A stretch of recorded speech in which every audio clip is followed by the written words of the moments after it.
Sejauh ini kita telah belajar artificial neural network dengan metode belajar atau learning algorithm yang supervised. Nah, pada video ini saya akan menjelaskan tentang metode pembelajaran atau learning method pada neural network dengan unsupervised learning. Saya akan menjelaskannya dengan menggunakan competitive network. Oke, saya akan memulai dengan membicarakan sedikit tentang supervised learning yang sudah kita pelajari sebelumnya. Jadi dalam supervised learning, kalau kita punya neural network, ketika kita mau suruh neural network ini belajar, caranya gimana? Saya berikan input dan saya kasih tahu target outputnya berapa. Maka neural network akan berproses, feed forward, back propagasi, dan sebagainya, sambil mengupdate terus nilai weight-nya supaya benar-benar nanti ketika kita berikan input seperti ini, dia bisa mengeluarkan output seperti ini.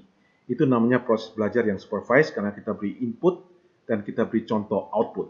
Nah, tentunya contoh input kita bukan cuma satu, kita biasanya berikan beberapa buah contoh input. Jadi misalnya seperti ini,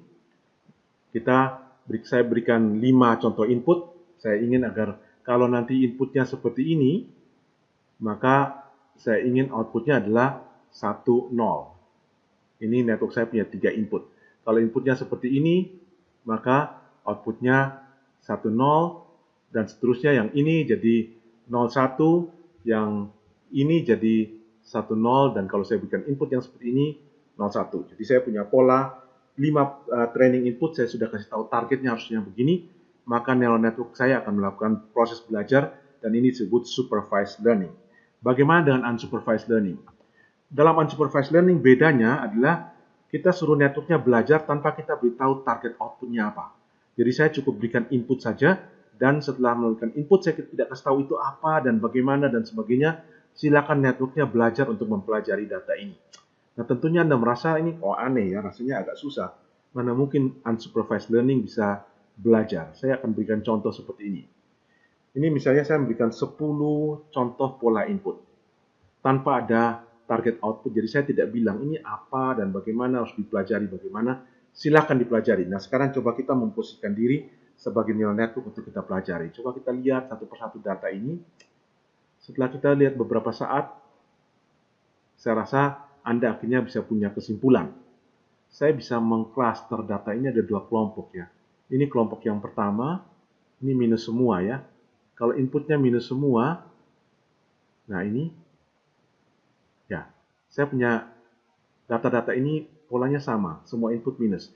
Sedangkan yang ini, saya beri tanda dengan tanda bintang saja, plus, minus, plus, plus, minus, plus. Nah, ini ada kelompok sendiri.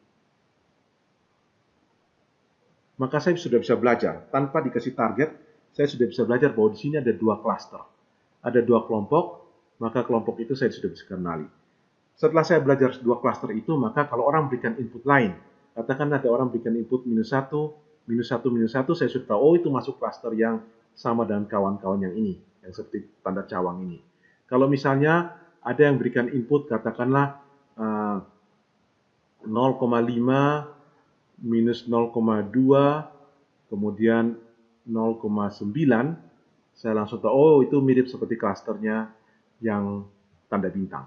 Begitu. Jadi saya sudah bisa melakukan proses, saya sudah bisa mengklaster dengan hanya belajar dari input tanpa diberikan pelajaran tentang target output seperti apa. Itu yang disebut sebagai unsupervised learning.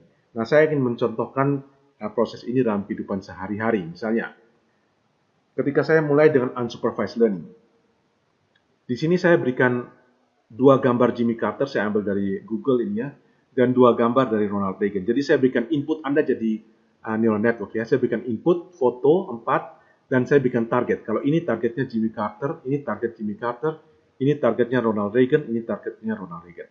Maka Anda melakukan proses belajar, mengenali wajahnya, mengenali orangnya. Setelah selesai proses belajarnya, sekarang giliran saya akan tes. Ketika saya kasih gambar baru, Anda langsung lihat, oh ini Ronald Reagan. Karena polanya sama, ini Jimmy Carter. Oke, itu namanya proses belajar yang supervised learning. Sekarang yang unsupervised learning. Saya cuma berikan kepada Anda input. Ini ada 12 foto, saya tidak kasih tahu ini foto siapa, foto bagaimana, dan sebagainya. Silakan belajar. Coba saya kasih waktu beberapa saat, Anda pelajari foto-foto ini untuk Anda mengenalinya. Oke, setelah beberapa saat Anda pelajari, tentunya kita bisa tanya, ini kira-kira foto dari 3 atau 4 orang gitu ya. Ini orangnya saya rasa sama ya. Ini dengan ini satu macam orang. Kemudian saya punya juga macam 2. Ini pasti sama dengan ini. Mungkin sama dengan ini kalau saya lihat senyumnya. Ini saya agak ragu. Yang ini sama, saya kasih tanda pakai lingkaran saja. Ini orang yang sama, orang yang sama. Ini masih question mark gitu ya. Oke, jadi saya punya kira-kira 3 atau 4 orang. Saya tidak tahu mereka siapa, saya sudah bisa mengcluster. Itu namanya unsupervised learning. Saya sudah learning tanpa disupervisi. Sekarang saya mau coba tes. Ketika saya dapat input baru, saya tidak tahu ini siapa, tapi saya tahu ini akan masuk ke kelompok yang bintang. Gitu ya. Kalau saya diberikan lagi, oh, ini tentunya masuk kelompok ini, cawang. Saya tidak tahu siapa, tapi saya sudah belajar dan saya sudah bisa mengelompokkan. Inilah proses yang namanya unsupervised learning. Berikut ini saya akan menunjukkan contoh bagaimana kita mengimplementasi unsupervised learning dalam neural network yang dengan arsitektur namanya competitive network. Jadi di sini saya punya 3 input, P1, P2, dan P3. Kemudian saya punya 2 node di hidden layer. Sesudah itu, berikutnya saya punya yang namanya competitive layer. Saya akan jelaskan tentang ini kemudian. Jadi di sini, hidden layer dari competitive network ini bedanya dia tidak punya bias. Kalau Anda ingat di network yang feed forward neural network, kita punya bias, ini tidak ada bias. Jadi, net itu cuma P kali W, P kali W, P kali W, di jumlah dapat net, gitu ya.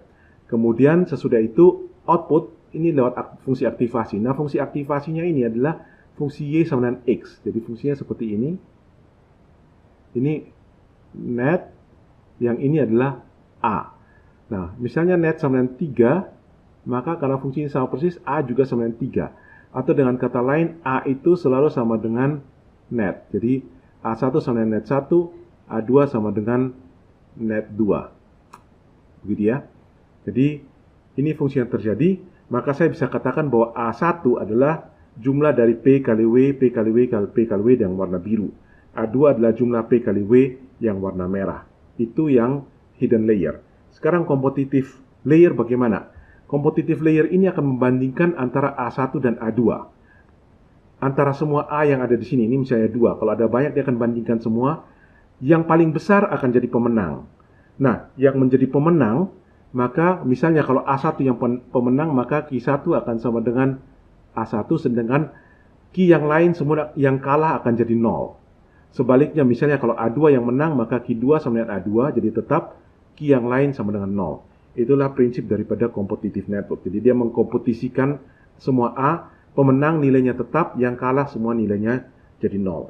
Setelah ada yang menang, misalnya di sini contohnya A1 yang menang, maka proses berikutnya adalah update weight. Weight-nya diperbaiki nilainya. Nah, yang menang saja yang berhak memperbaiki weight. Sedangkan yang kalah, weight-nya tidak berubah. Jadi di sini misalnya, kalau yang menang A1, maka hanya weight daripada yang node yang warna biru saja yang diupdate. Sedangkan weight dari node yang warna merah tidak diupdate. Diupdate bagaimana? W1 yang baru adalah W1 yang lama, ditambah eta, eta-nya adalah learning rate, kita sudah pelajari sebelumnya, dikali P1 kurang W1. Jadi selisihnya berapa dikali eta, ditambahkan pada weight yang lama, dapat weight yang baru. Demikian seterusnya. Jadi sesungguhnya kalau Anda lihat learning algoritma sini adalah dia berusaha supaya menjadikan W ini semakin mirip dengan P. Jadi itu proses yang terjadi dan hanya biru saja karena birulah pemenangnya. Kalau merah pemenangnya makanya merah saja yang diupdate, biru tidak diupdate. Nah, sekarang kita akan buat contoh. Misalnya ini saya punya input seperti ini, ada 4 pola yang ada. Karena ini unsupervised, saya tidak bilang targetnya berapa. Saya akan mulai mentraining network yang ada. Dan seperti biasa networknya akan dimulai dengan nilai random. Ini nilai weight yang sudah di random semua. Kemudian saya akan mulai. Misalnya saya masukkan di sini nilainya yang pertama. Set yang pertama ini saya masukkan jadi min 1, min 1, min 1. Saya kali min 1 kali 0,8, min 1 kali min 0,7, min 1 kali 0,5 dijumlahkan, maka saya akan dapat di sini min 0,6.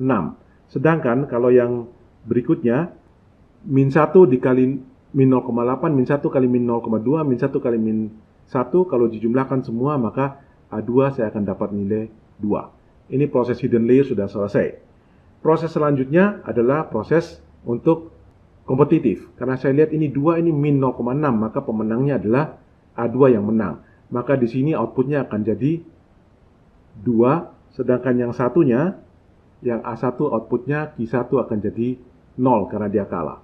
Langkah selanjutnya adalah hanya weight yang merah yang berhak untuk mengupdate ke nilai yang baru. Jadi kita lihat di sini karena A2 menjadi pemenang, sehingga weight dari node 2 akan diupdate. Misalnya kita menggunakan eta sama dengan 0,5, learning rate sama dengan 0,5. Maka Anda lihat di sini, weight yang baru, yang merah adalah weight yang lama, tambah eta kali P1 kurang W1. P1 kurang W1. Ini saya masukkan nilainya, 0,8, min 0,8 ini yang lama, eta inputnya P1 minus W1. Saya dapat min 0,9 dan seterusnya, sehingga angka ini saya ganti jadi min 0,9, yang ini ganti jadi min 0,3, yang ini tetap 1. Ini angkanya saya sudah salin lagi ke sini. Kemudian sekarang saya melakukan input yang kedua. Jadi input yang ini yang saya masukkan ke sini. Min 0,8, min 0,7, dan min 1. Saya lakukan proses yang sama, saya dapat A1 min 0,65, A2 1,93. Saya masukkan kompetitif, maka A2 lah pemenangnya, karena dia lebih besar. A2 yang pemenangnya, maka kembali node yang merah yang mengupdate. Dengan rumus yang sama, Anda perhatikan dengan kita menggunakan eta yang sama, maka ini berubah menjadi min 0,85, yang ini jadi min 0,5, yang ini kebetulan sudah diupdate menjadi nilainya min 1.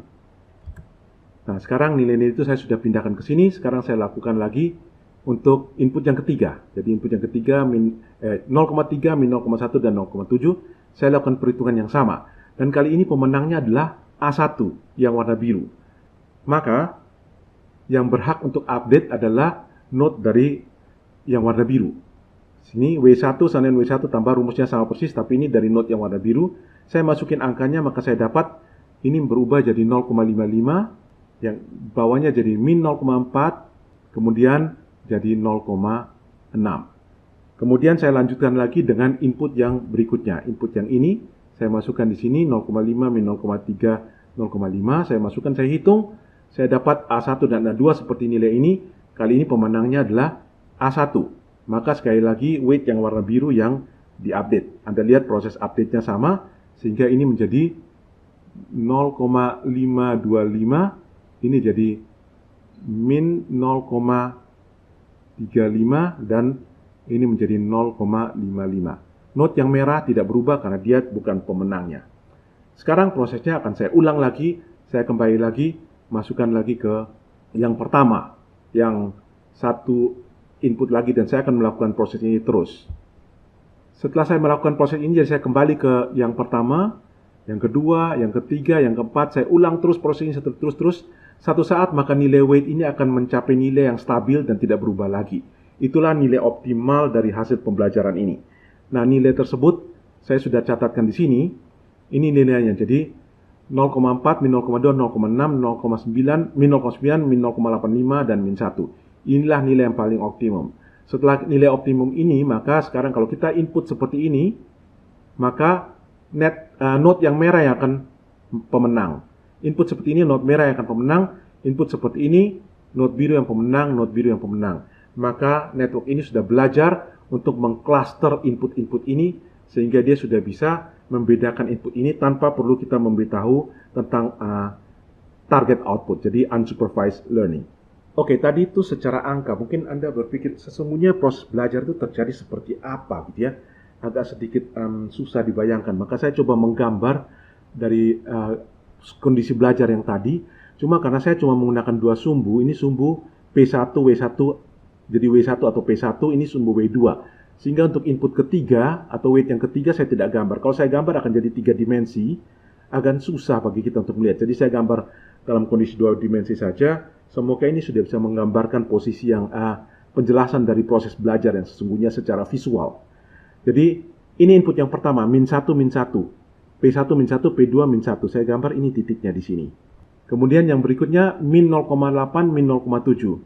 Min 0,8, min 0,7 ada di sini.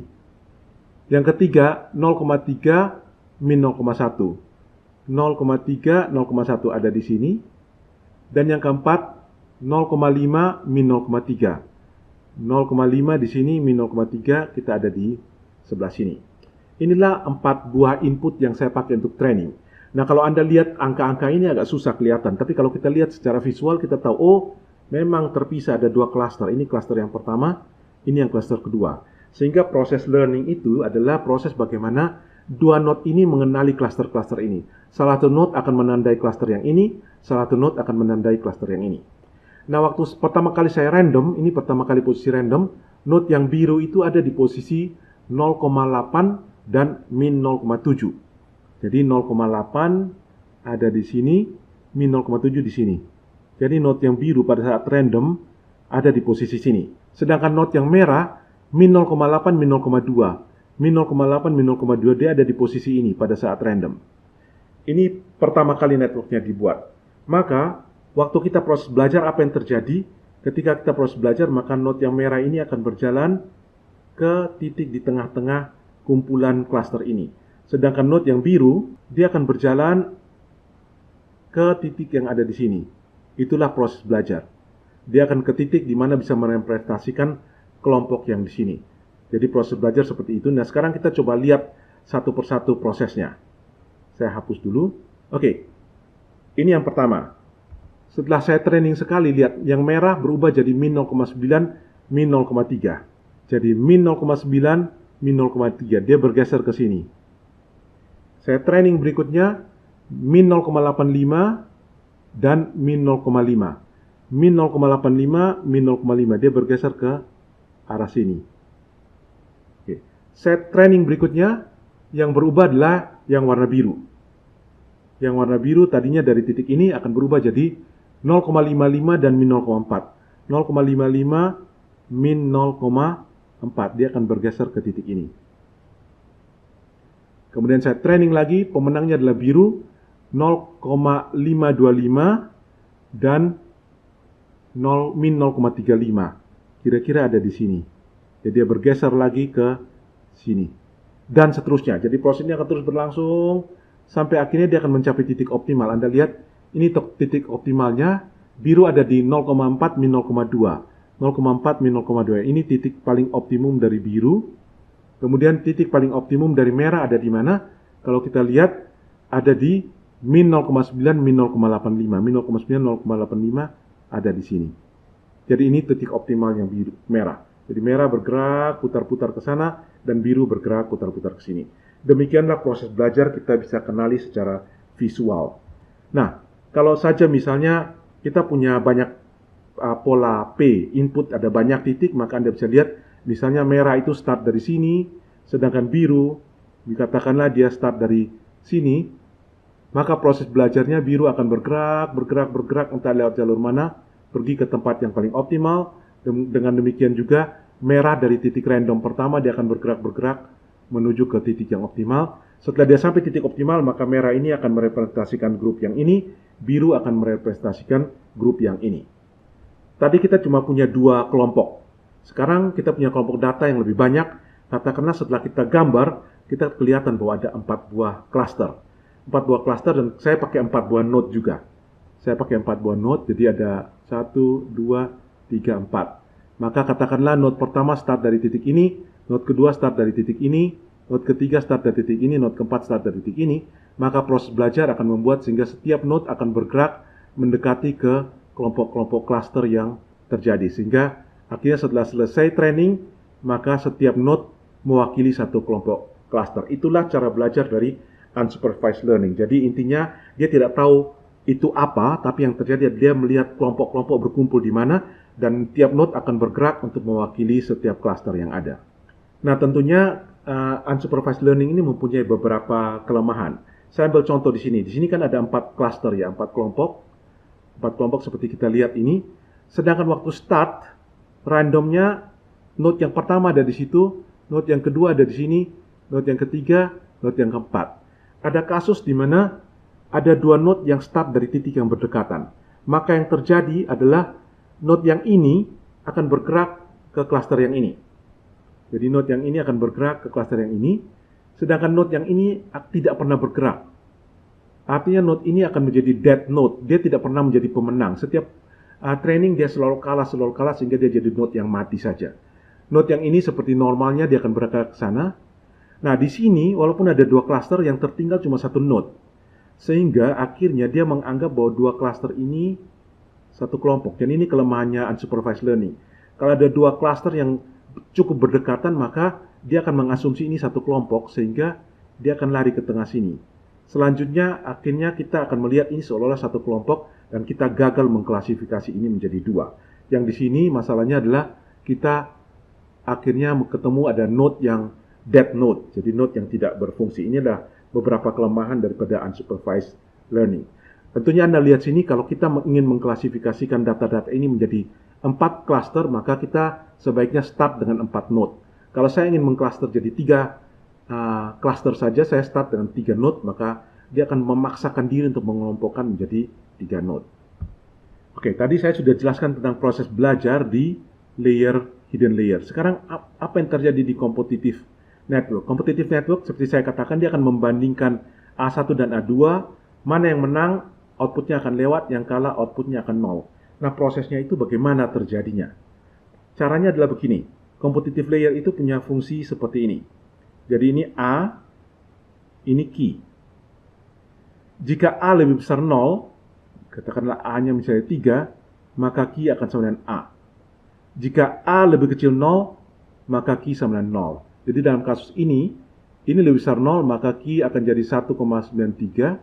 Ini karena lebih kecil 0, dia ada di sini, maka ini akan jadi 0. Bagaimana kalau dua-duanya lebih besar 0? Kalau dua-dua lebih besar 0, maka key masih ada 2 pemenang. Sehingga akan dilakukan proses untuk mengeliminasi salah satu. Kita mengeliminasi yang kecil. Maka ada proses hitung, misalnya jadi hitungnya gini. A1 yang baru adalah A1 yang lama dikurangi. Nah, ini adalah seperti learning rate, tapi kita sebut dengan epsilon dari A2. Sedangkan A2 yang baru adalah A2 yang lama kurang epsilon kali A1. Jadi saya kasih contoh di sini ya. A1 yang baru sama dengan A1 yang lama 1,65 kurang, katakanlah epsilon kita pakai 0,1 dikali A2 1,93, atau dengan kata lain 1,65 dikurangi 0,193. Kalau yang di sini saya tulis sini aja, A2 adalah A2 yang lama 1,93 dikurangi 0,1 dikali A1 1,65, atau dengan kata lain 1,93 dikurangi 0,165. Anda lihat ini angkanya sudah kecil, pengurangnya besar. Ini angkanya sudah besar, pengurangnya kecil. Maka berapa kali iterasi saja kita akan tahu bahwa nilai A1 akan menuju negatif, sedangkan nilai A2 akan turun perlahan-lahan, dia akan bertahan positif. Setelah ini terjadi, maka kita akan ketemu bahwa A2 sebagai pemenangnya. Nah, ini biasanya dilakukan dengan pakai cara matriks. Jadi begini, A1 yang baru, A2 yang baru dengan matriks, ini sama dengan 1 epsilon 1 dikali A1 yang lama, A2 yang lama. Jadi Anda lihat A1 yang baru adalah 1 A1, ini harus minus ya, A1 minus epsilon kali A2. A2 yang baru adalah A2 minus epsilon kali A1. Jadi ini adalah proses untuk kita melaksanakan competitive network sampai selesai. Sehingga saya bisa tulis secara matriks A yang baru sama dengan ini, bentuknya begini. Kalau misalnya lebih dari 2 node, maka dia akan seperti itu. Minus epsilon, minus epsilon, minus epsilon, minus epsilon. Misalnya 3 node gitu ya. Epsilon dikali A yang lama. Ini adalah proses untuk menghitungnya. Ya, demikianlah penjelasan singkat saya tentang bagaimana unsupervised learning bekerja khususnya pada competitive network. Nah, pada video-video selanjutnya saya akan memberikan contoh kita menggunakan unsupervised learning.